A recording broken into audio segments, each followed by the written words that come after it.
Yo tout le monde, c'est Aurel, aujourd'hui on se retrouve pour la review de l'épisode 5 de Fire Force. Si vous n'avez pas vu l'épisode, je vous invite à aller le voir, c'est dispo dans la description comme d'habitude.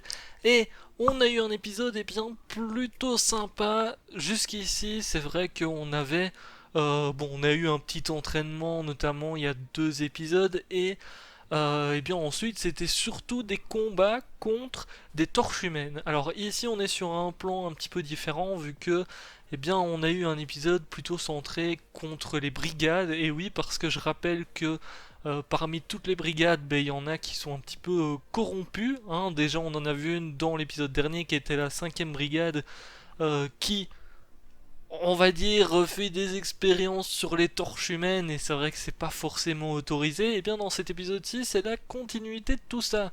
Alors assez intéressant parce qu'on en a appris un petit peu plus sur Iris qui a l'air d'avoir un passé. À mon avis, il y a eu un drame, hein. Clairement, vu ce qu'on nous montre, il y a eu un drame. Alors on apprend notamment que Iris, donc c'est la petite blonde, hein, pour ceux qui sont pas encore familiarisés avec les noms, on a vu qu'elle était avec Ibana. Ibana, c'est la princesse qu'on a vue dans le dernier épisode, notamment. La chef, en fait, la capitaine tout simplement de la 5e brigade. Et on a appris que les deux, effectivement, étaient dans le même monastère, très certainement, quand elles étaient jeunes. Alors, quand on nous montre un petit peu les images, on voit à la fin que. Il y a des flammes, etc. Donc il y a très certainement eu un drame là-dedans.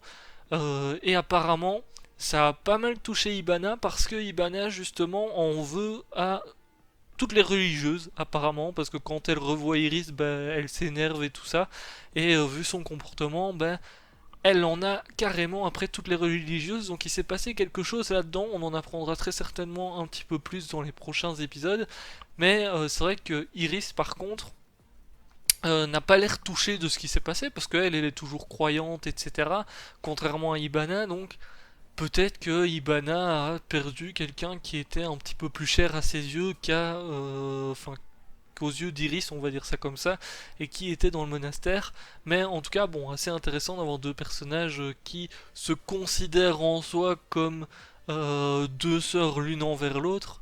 Et du coup, on voit qu'Ibana, par contre, elle est plus trop dans cet esprit-là, j'ai envie de dire. Alors, l'épisode était cool aussi parce qu'on a vu pas mal de pouvoirs différents dans cet épisode-ci. J'en parle depuis le début, mais c'est vrai que c'est sympa parce qu'on est dans un animé qui est tourné autour du feu, que ça soit pour les torches humaines ou même pour les pouvoirs des humains.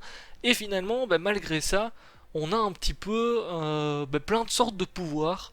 Et dans cet épisode-ci, on en a vu d'autres. Alors notamment, on a vu le pouvoir exactement de... Je sais plus son nom.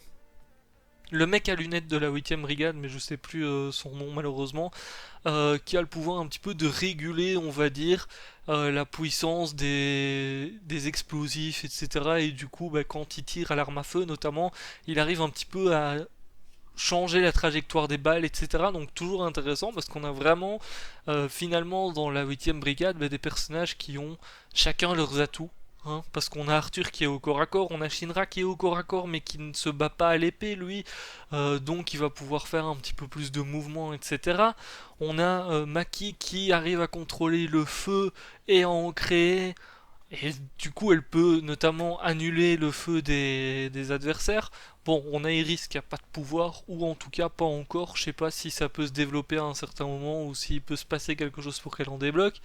On a le chef, je sais plus son nom non plus, hein. C'est fou, hein. Je retiens que les noms des filles et d'Arthur et Shinra, hein, pour vous dire. Donc je sais plus son nom, mais qui utilise du coup lui des armes. Du coup, on a pu voir des capacités un petit peu de la 5e brigade de quelques personnages. Il y en a un qui utilise des chewing-gums et qui au final arrive à les faire péter au contact de l'oxygène et tout. Donc plutôt sympa en soi.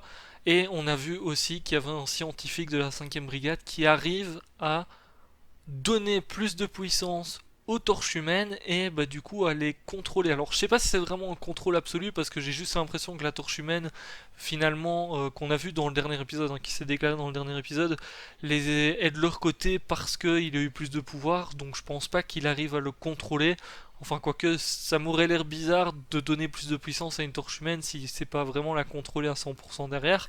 Mais du coup on peut déduire effectivement que la 5e brigade, ils sont un petit peu chelous. Donc la 8ème brigade a bien raison finalement de s'occuper un petit peu d'eux. Bon, même s'ils vont surtout là pour sauver Eris et en même temps pour enquêter.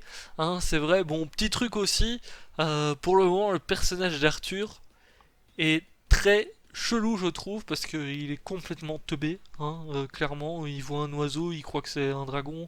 Il voit, enfin, je sais plus c'est quoi qu'il a vu. Non, un oiseau, il a cru que c'était un griffon, et puis il voit un insecte, je crois, ou un truc comme ça. Il croit que c'est un dragon. Donc bon, il est complètement teubé. D'ailleurs, il s'est battu contre la torche humaine. En soi, les combats qu'on a vus dans cet épisode-ci étaient assez sympas pour la découverte des capacités, etc. Puis l'animation était propre comme d'habitude. Et puis, en plein combat, il se dit: oh merde, mon épée, je la tiens pas dans la bonne main. Et puis là, tu vois qu'il devient hyper fort d'un coup. Donc bon, Arthur, full teubé jusqu'ici, et d'ailleurs ils l'ont dit, je sais pas combien de fois dans l'épisode qu'il était un petit peu débile d'ailleurs avec son histoire de chevalier, et je suis curieux d'apprendre un petit peu plus justement son passé à Arthur, parce que cette histoire de chevalier, à mon avis, c'est pas là pour rien. Et s'il se prend pour un chevalier, c'est suite justement à ce qui s'est passé de son côté. Bon, on découvre un petit peu les personnages de toute manière petit à petit. Finalement, Shinra, on l'a découvert jusqu'ici. Ici, on est passé un petit peu à Iris, donc on va petit à petit les découvrir. Mais c'est cool parce que l'air de rien, on découvre les personnages petit à petit, mais on a des intrigues derrière aussi. On a la grosse intrigue, on va dire, qui est le fait de savoir d'où viennent les torches humaines, etc. On a eu l'intrigue avec le... Comment est-ce qu'ils l'ont appelé déjà? Le Joker? Je crois qu'ils l'ont appelé comme ça, hein, il me semble, un truc comme ça. Dans les épisodes précédents, et d'ailleurs on n'a pas encore toutes les informations par rapport à ça. Là on est passé du coup à l'intrigue par rapport aux brigades, qui en a qui sont pas forcément hyper clean.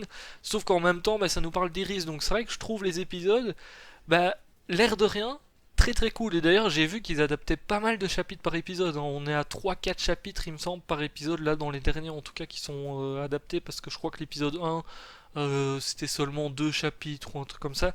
Donc bon, c'est vrai que ça avance très très vite, mais on a les informations et bah, ça passe plutôt crème en attendant. Et c'est vrai que bah, les 20 minutes d'épisode, finalement, on les ressent pas vraiment. Bon, j'ai pas d'autre chose à dire par rapport à cet épisode parce que bah, finalement c'était beaucoup de combats, hein. Donc mis à part parler un petit peu des tactiques qui étaient cool, etc. D'ailleurs, on voit hein, que la 8ème brigade a énormément d'expérience, ça se voit directement. Ou bien c'est eux qui ont énormément d'expérience, ou bien c'est la 5ème qui sont juste nazes, mais c'est vrai que, bah, vu ce qu'on a vu, c'est un petit peu chaud, hein, parce que la 8ème brigade a une ou deux personnes, ils défoncent je sais pas combien de personnes de la 5ème.